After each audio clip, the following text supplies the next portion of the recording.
F1 drivers unite with anti-war message, but Lewis Hamilton misses out. Formula One rivals came together in Bahrain to send support to the people of Ukraine and demand that Russia ends its invasion. Most of the sports drivers were present for a group photo, though it was not a full house with two members of the grid missing. A banner was laid out on the Sakhir track next to a Ukrainian flag, calling for no war. Behind it, 18 of the 20 racers taking part in the championship this season wore matching white t-shirts with the same message emblazoned across their chests. One of those absent racers was Kevin Magnussen, who returns to the grid in 2022 for his third separate spell as a full-time F1 driver. However, he had not yet been announced by Haas, who brought the Dane back into the fold following their sacking of Nikita Mazepin. The most noticeable absence was that of seven-time world champion Lewis Hamilton. Fans were initially confused as to why the Mercedes driver, who has rarely shied away from demonstrations about societal issues, was not included in the photo.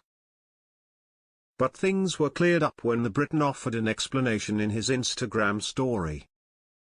"Great to see our sport coming together in this way," Hamilton wrote. "Sorry to have missed it, my flight was delayed." Despite that logistical setback, the seven-time world champion should be at the track in time for the first testing session, which begins on Thursday morning. Although he wasn't able to stand with his peers for that joint message, Hamilton has already made his feelings on the war in Ukraine clear.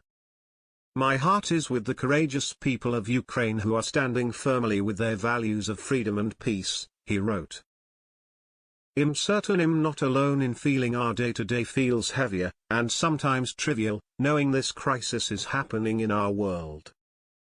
The F1 world has been affected by the invasion, with bosses taking action to cancel the Russian Grand Prix the day after the war began.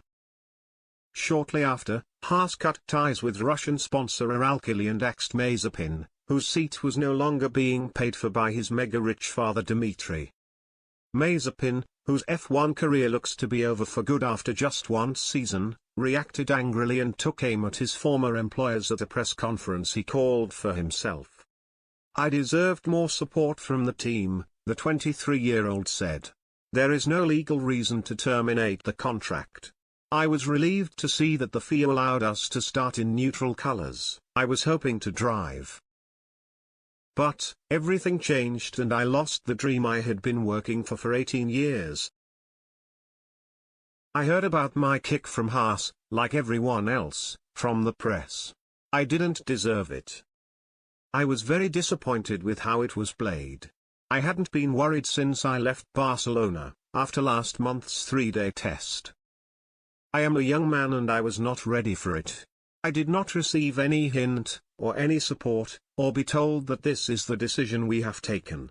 I learnt the same time as you did.